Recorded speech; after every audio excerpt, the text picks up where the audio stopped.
So you should be at a stage now where you're pretty happy with the dress. The fabrics are right, the creases and folds are all falling exactly as you want.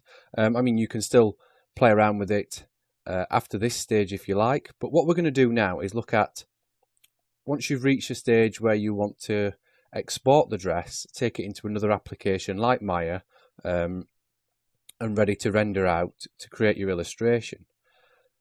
So we have the dress here and she's in her typical T-pose, and this is ideal for when we've been designing and building the dress. But now we need to get her into the pose where she's sitting on the grave. Now the problem is we could import a blend shape like we did previously, or earlier on in the tutorial. And then the character will blend into the seated pose and the dress will simulate to follow that and match that, and that would work absolutely fine. But what we want is we want to take things a step further, and we want the dress to actually interact with the grave that she's sitting on as well. So what you can do is always import a OBJ as a morph target, but this model actually has the grave included. Let me just show you what I mean. So what we're going to do is just go to import OBJ, and you'll see in the source files we have base mesh T-pose, which we used earlier, but we also have base mesh T-pose grave. So if we import this, and we're going to replace load as avatar, so we're going to replace the current avatar. Click OK.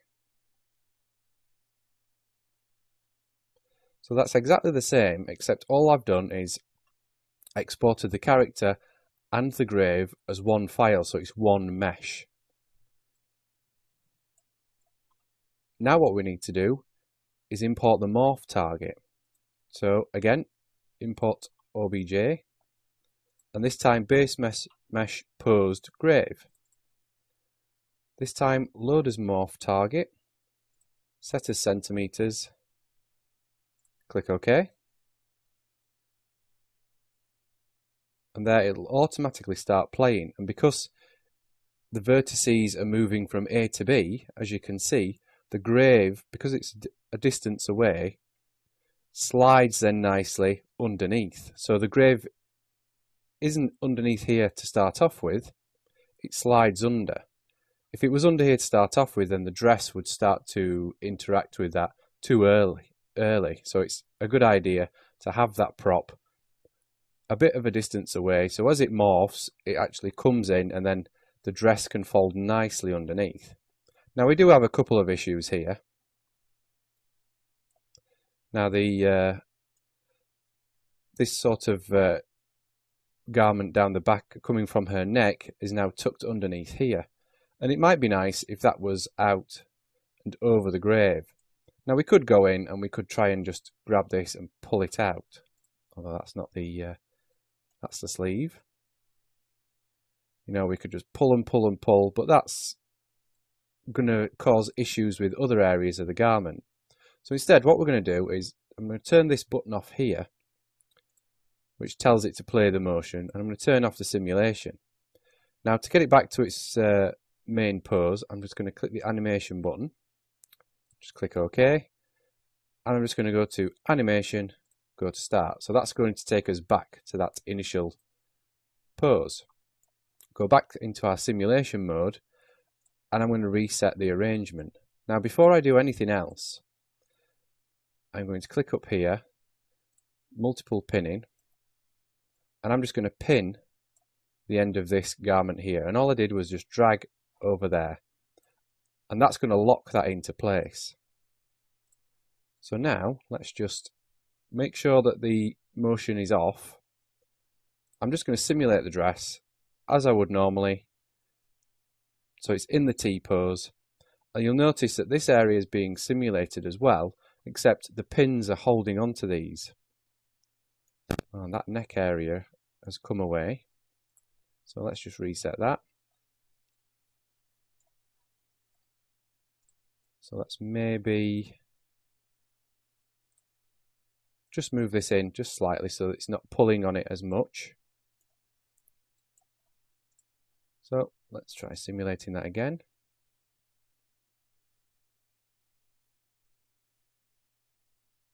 So we'll just let that run. That's better. The neck is staying in place.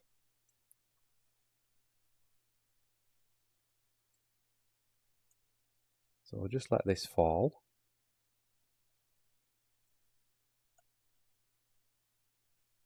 Like so. Now, I would normally let it fall a little bit more, but just to speed up the process for this video, we'll stop the simulation there, and then we'll actually activate the motion. So she's going to sit down on the grave, and this is going to remain pinned still. So let's click that. Let's start the simulation again.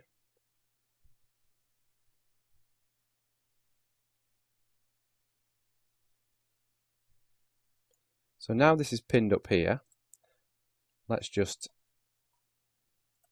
right click, remove selected pin, and that'll just select that, deselect that. That will just remove that group of pins. And let's start the simulation again. And this now falls down, and this will end up behind the grave, just as we want. And we can go in and we can say, well, we want to pull this around so that it's maybe a bit further around here.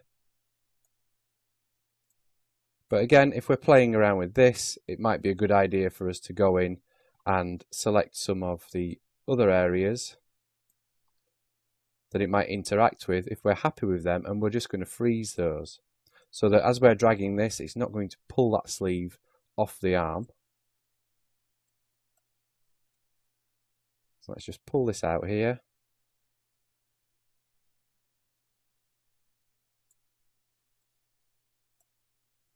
You have to be careful that we don't pull it off the neck as well.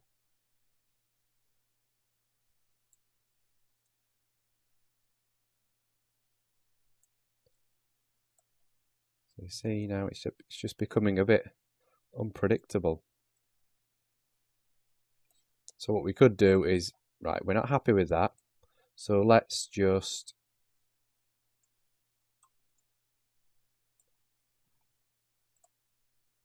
unfreeze those, and let's just start again. So animation, go to start, simulation, reset the garment, and what I'll do is, before I resimulate this and we go through the process again, I'm just going to stop this video here and we'll continue in the next one.